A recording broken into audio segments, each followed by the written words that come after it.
Une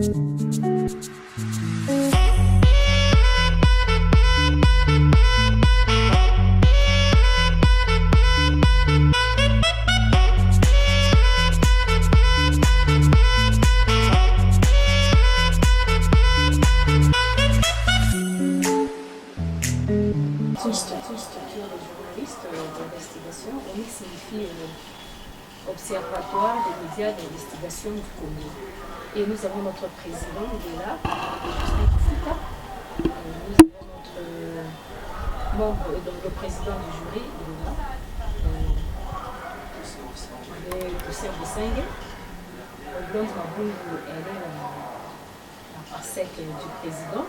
Nous avons notre conseiller qui est Mukwamba Isaac et notre trésorière Ramazan Micheli. Moi, je suis la secrétaire générale de l'organisation. Alors, aujourd'hui, mesdames et messieurs, c'est un vendredi, pas comme les autres vendredis, parce que nous avons un homme qui est à l'honneur. Aujourd'hui, c'est maître.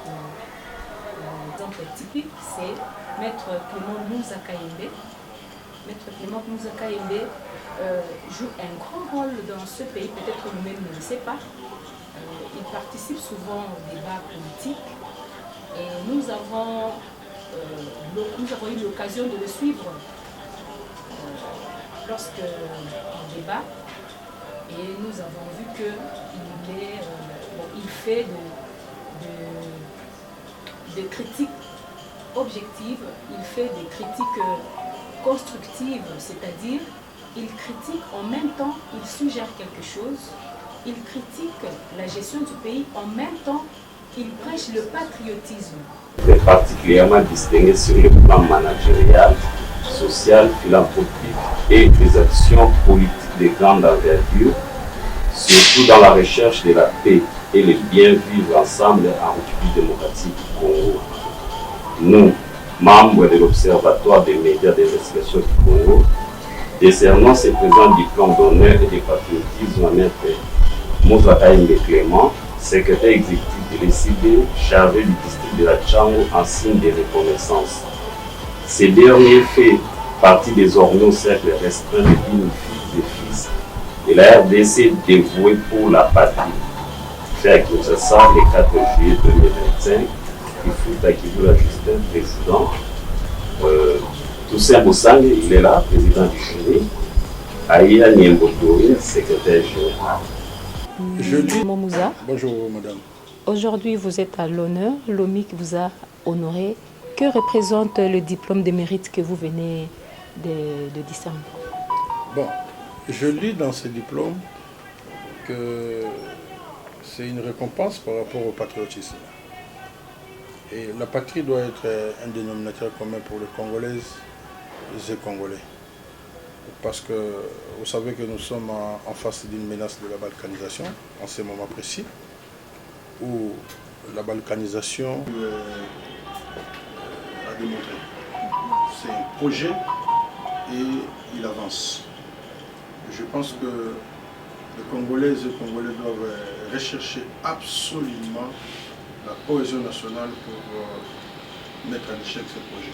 Et tout ce que nous connaissons aujourd'hui, notamment les guerres d'agression que nous connaissons ou que nous avons connues presque à Saint-Clotilde, ça fait partie d'un élément important du complot pour la balkanisation de la République.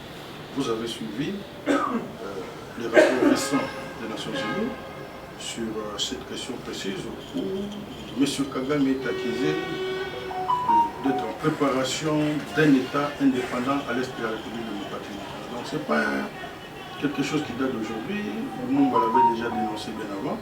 Donc il est plus que temps que tout le monde, les Congolais. D'abord il faut saluer la dynamique positive d'amener juste à un accord de paix.